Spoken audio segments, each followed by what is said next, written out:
গত ৮ মাসে রিজার্ভে হাত না দিয়ে দেশের অর্থনৈতিক স্থিতিশীলতা বজায় রেখেছে অন্তর্বর্তী সরকার। রেমিটেন্স প্রবাহ অন্তর্বর্তী সরকারের কারণেই বেড়েছে বলে মন্তব্য করেছেন ধর্ম উপদেষ্টা ডক্টর আ.ফ.ম. খালিদ হোসেন। দুপুরে চট্টগ্রামের এলজিইডি ভবনে আয়োজিত এক মত বিনিময় সভায় তিনি এই কথা বলেন। সভায় তিনি আরও বলেন, আগামী দিনের সরকারের জন্য অন্তর্বর্তী সরকার উল্লেখযোগ্য রিজার্ভ রেখে যাচ্ছে। আগে যারা ক্ষমতায় ছিলেন তারা লোভ লালসা থেকে মুক্ত হতে পারেনি, তাই তারা জনগণের টাকা বিদেশে পাচার করেছে বলেও অভিযোগ করেন উপদেষ্টা। এবছর সরকারি খরচে কাউকে হজে পাঠানো হবে না বলেও জানান তিনি।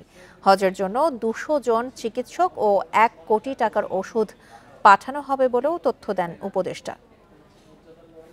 প্রাণ সসের মাখামাখি টেস্ট নুডলসকে করে তোলে আরো ইয়ামি, আরো জোস। প্রাণ সসের